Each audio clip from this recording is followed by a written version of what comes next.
ಇಂದು ನಾನು ತುಂಬ ಸಾಮಗ್ರಿಗಳನ್ನು ಬಳಸದೆ, ಉದ್ದಿನ ಬೇಳೆಯನ್ನು ಬಳಸದೆ ಕಾಯಿ ಇಡ್ಲಿಯನ್ನು ಮಾಡಿ ತೋರಿಸುತ್ತೇನೆ.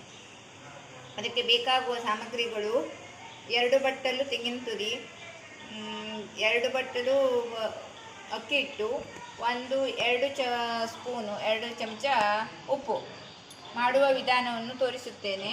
ಹೀಗೆ ಕಾಯಿಯನ್ನು ಹಾಕಿ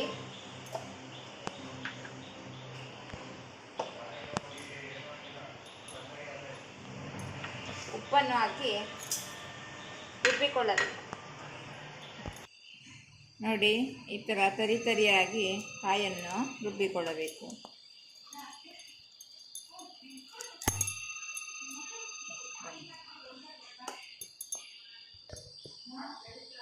ಇದಕ್ಕೆ ನೀರನ್ನು ಹಾಕಿ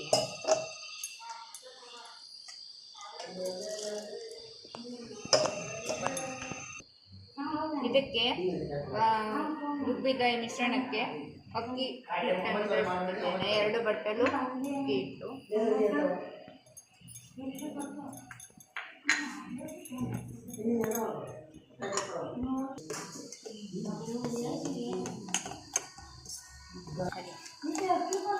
ಇಡ್ಲಿ ಹಿಟ್ಟಿನ ಹದಕ್ಕೆ ಇದನ್ನು ರೆಡಿ ಮಾಡಿಕೊಂಡ್ರೆ ಆಯಿತು.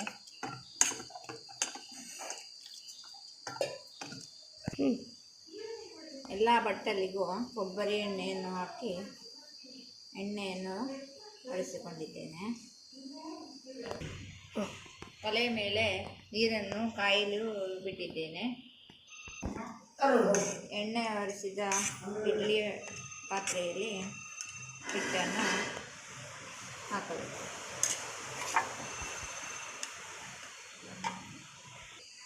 ಚೆನ್ನಾಗಿ ಈ ರೀತಿ ಇಡ್ಲಿಗೆ ಒಟ್ಟಿಗೆ ಇಡ್ಲಿ ಪಾತ್ರೆಯಲ್ಲಿ ಹಾಕಿ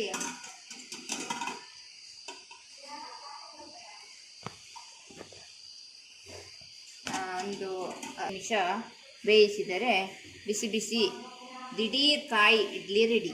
ಹಾಗೆ ಇಡ್ಲಿಯನ್ನು ದಿಢೀರನೆ ಇಡ್ಲಿ ಮಾಡಬೇಕು ಎಂದರೆ ಈ ಕಾಯಿ ಇಡ್ಲಿಯನ್ನು ತಯಾರಿಸಬಹುದು.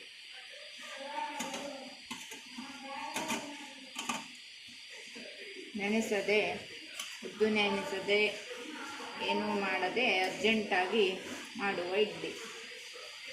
ರುಚಿ 15 ರೆಡಿ ಆಗುತ್ತದೆ.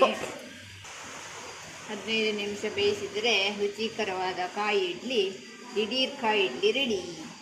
ಧನ್ಯವಾದಗಳು.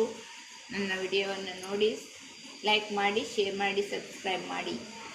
ನೋಡಿ, ಈಗ 15 ನಿಮಿಷ ಬೇಯಿಸಿದ್ದೇನೆ. ಬೇಯಿಸುವಾಗ ಬಾಳೆ ಎಲೆಯನ್ನು ಮುಚ್ಚಿ ಬೇಯಿಸಿದ್ದೇನೆ. ನೋಡಿ, ಬಿಸಿ ಬಿಸಿ ಕಾಯಿ ಇಡ್ಲಿ, ಎಷ್ಟು ಸಾಫ್ಟಾದ ಇಡ್ಲಿ ರೆಡಿಯಾಗಿದೆ.